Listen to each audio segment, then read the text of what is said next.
Vamos falar em relação ao Sul, eu acho que já foi um tema bastante debatido na semana passada conosco, com o Kleber do Denox, com o nosso Fernando Barreto, secretário de Agricultura também, aqui do município de Iguatu. E é claro que a gente queria ouvir aqui o Ecogé.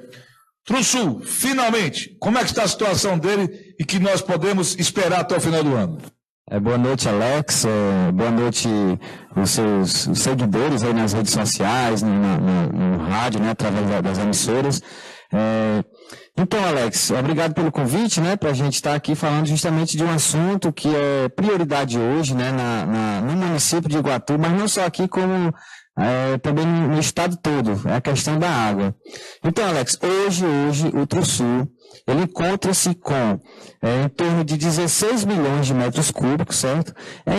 Arredondando aí 6% de sua capacidade. Então, já né, desde o ano passado que mês a mês o Trusul ele vem atingindo o menor volume da história. Então, como mais um ano, 2018, ele não teve um aporte, não teve chuvas para a região de Acopiara, para a região de Saboeiro e de Jucás, que são os municípios que contribuem com a recarga do açude Trusul.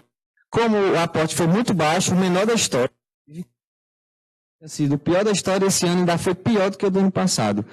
Então, por causa desse cenário dos últimos 5, 6 anos de aportes abaixo da média, bem abaixo, o Trusul chega nessa situação hoje, de apenas 6% de sua capacidade, em torno de 16 milhões de metros cúbicos. O número parece ser exorbitante, mas para a nossa realidade é um número que começa, claro, a preocupar e muito a todos.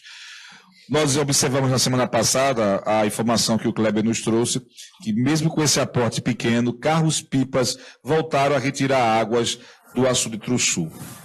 Eu queria que você passasse para quem está em casa o motivo que esses carros-pipas foram efetuados novamente para a retirada das águas do Trusul, mesmo com esse aporte pequeno, e quais as comunidades que estão sendo beneficiadas com as águas do Trusul. E se isso, eu acho que é a pergunta que todo mundo quer fazer a você, vai prejudicar no final o abastecimento de água, tanto de Acopiara quanto também de Iguatu?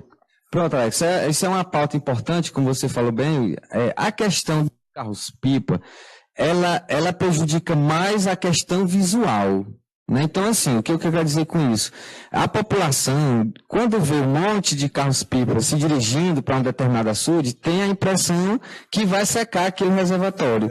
Só que não é bem dessa forma. O Trusul, como você falou hoje, esses 16 milhões de metros cúbicos, poderia ser até um volume muito bom para açudes que abastecessem pequenas cidades. Mas como Iguatu é uma cidade de médio porte, né, para o estado e para uma das maiores do interior cearense, tem uma população aqui na sede, sei lá, em torno de 70 mil habitantes, mais ou menos, um pouco menos. A demanda do Trusul ela é muito grande para o volume que tem hoje, certo? No entanto, os carros-pipa, eles são de municípios que estão passando por grandes dificuldades de abastecimento, inclusive pior do que Iguatu, como é Piquet Carneiro, como é Mombaça, como é Irapinheiro, como é Jucás. Então, no primeiro semestre, a operação carro-pipa ela cessa por causa do período chuvoso, certo? No entanto, quando termina a chuva, normalmente em agosto, setembro, essas prefeituras elas já começam a nos dar ofícios solicitando essa questão do acesso para retirar água de alguns reservatórios. No caso, a gente está falando especificamente do Trusul. Então, a gente tem as que chegaram do município de Pinheiro e do município de Mombaça. Certo? Então, hoje a gente tem as demandas que chegam através das prefeituras de Irapuã-Pinheiro e de Mombaça, certo? A gente, quando faz a simulação do açude Trusul, a gente verificou pelos dados que ele chega no 1º de fevereiro de 2019 com em torno de 2,7% de sua capacidade. Ela é em torno aí um pouco mais de 7 milhões. Isso a gente contando a partir de julho, né, quando a gente se reuniu com a comissão gestora, a gente faz uma simulação e ele chega no 1º de fevereiro de 2019 com em torno de 7 milhões. Quando a gente faz a simulação, a gente considera, na nossa simulação, 300 litros por segundo, a demanda do Trusul. Dentro dessa demanda, já deixamos mais ou menos quase 200 litros por segundo para a cidade de Iguatu, em torno de 70 litros por segundo para a cidade de Acopiara, que são as duas cidades que captam diretamente do açude Trusul hoje. A gente deixa ainda uma demanda de 30 litros para fechar os 300, para usos difusos que existem na montante, algumas residências, algumas irrigações, algumas associações, e a gente deixa já dentro dessa simulação um determinado valor aí, em torno de 10 a 15 litros por segundo para esses carros-pipa. Então, para arredondar, se a gente tem uma demanda de 300 litros por segundo do Trusul, é em torno aí de 10 a 15 litros por segundo para os carros-pipa, o que, na verdade, não vai contribuir em nada para a diminuição do açude. Então, a questão do abastecimento de Acopiara de Iguatu, em nenhum momento ela fica prejudicada por causa dessas retiradas desses carros-pipa. Então, não vai prejudicar de forma alguma, tanto em Acopiara, na visão da COGE, esses carros-pipas lá naquele local. Isso. O que se perde mais água é com os carros-pipas retirando água do Trusul ou com a evaporação do local lá, né, durante todos os dias? Não, nossa, a evaporação agora ela é terrível, né? No segundo semestre do ano, que a temperatura aumenta, a nebulosidade diminui e a intensidade dos ventos também aumentam. Então, tudo isso contribui para uma evaporação enorme no segundo semestre. Para você ter uma ideia, o cálculo é mais ou menos assim. Se a gente faz 300 litros por segundo para essas demandas de abastecimento, é mais ou menos 250 litros por segundo só para evaporação. Então, é quase proporcional o que sai para consumo da população e o que sai para evaporação. Então, por isso que, mais uma vez, ratifico que a questão dos carros-pipa, ela é mais visual. Então, na medida que a população que se encontra nesse trecho vê muitos carros-pipa indo e tudo, tem a impressão que vai secar. Mas como eu estou dizendo, desses 300 litros é em torno de apenas 10 litros por segundo. Então, uma porcentagem muito pequena em relação à demanda de Iguatu e de outros municípios. Sem falar que, deixamos bem claro, os carros-pipa, eles têm as prefeituras nos solicitam e a gente autoriza a questão do uso da água. O acesso é feito pelo administrador, que é o DENOX. A gente só fala a questão do volume. Além disso, ela é coordenada normalmente pela Defesa Civil, pelo Exército, então tem todo um controle. Eu concordaria que, se fosse desenfreado a retirada desses carros-pipa para negociar, para vender águas, para proprietários, para irrigação... Para o uso privado. Exatamente. Aí é algo que tem que ser combatido. Concordo, mas para o uso público, para abastecer as comunidades, é algo que tem que ser ajudado. É, porque são nossos irmãos também, né? É verdade. Olha, esse aqui é o Natalino Torres, ele que é o gerente da COGE regional aqui da cidade de Iguatu.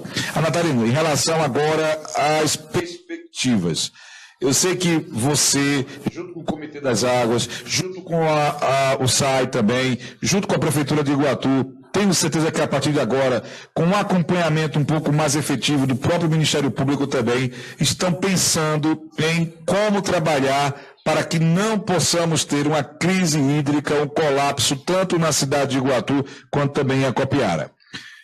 O que está sendo preparado por todas essas entidades para que possa se evitar algo pior, caso não tenhamos o inverno que nós tanto desejamos, sonhamos em 2019?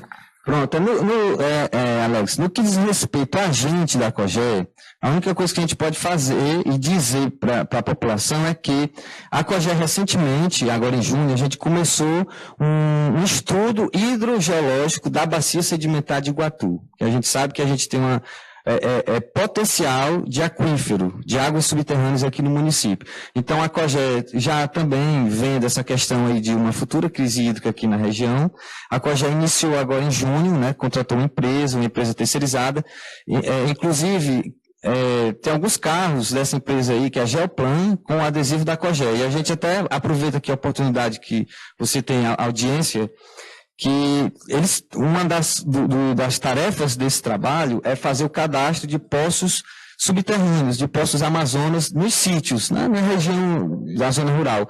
E a pessoa que eles chegarem pode atendê-los bem, porque eles estão fazendo esse trabalho que é importante, que a COGE nesse momento é um projeto aí de 1 ano e meio, mais ou menos, né, para a gente ter, no final desse estudo, uma estimativa de quantidade de água dessa bacia e também está fazendo amostras, coletas d'água para saber a qualidade. Tá? Então, nesse sentido é o que nós da COGE podemos fazer. Podemos estar dizendo de algum benefício nesse sentido. A questão de outras ações, como você já falou bem e já trouxe, é a questão de SAAD, de prefeitura, de Estado, mas eu acredito e sei, pelo que a gente escuta nessas reuniões, que está sendo feito, né? E eu acho que a população, nesse sentido, pode até ficar mais ou menos tranquila, porque tem sido feito aí um trabalho já pensando no projeto que poderá ser visto para combater essa crise hídrica. Olha, Natalino, eu preciso fazer uma pergunta aqui a você, que eu sei que você participa de reuniões em Fortaleza, eu sei que você faz o acompanhamento e recebe informações de uma rede de monitoramento, não apenas hídrica, mas também do tempo aqui no estado do Ceará. Isso é fato. Nos bastidores, eu não sei se você poderá falar isso, mas nos bastidores, o que é que o governo ou representantes de entidades como a FUNSEMI, como o próprio governo, a COGE e outras entidades, não apenas do governo, mas também do estado do Ceará, que fazem o acompanhamento hídrico do nosso estado? A perspectiva, nesse momento, é claro que o que é dito agora pode modificar daqui a 1 mês, 2 meses, 3 meses, porque quem define tudo é Deus.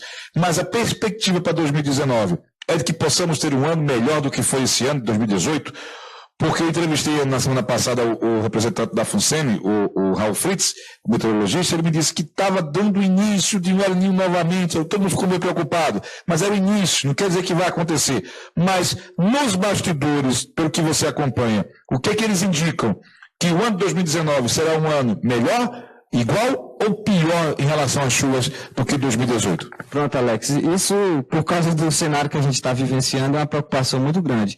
Assim como o Raul Fritz falou para você, há umas 3 semanas atrás, a gente teve a reunião da Comissão Gestora do Tru-Sul e a gente solicitou a participação da Meire Sakamoto, que também é da FUNSEMI, de Fortaleza.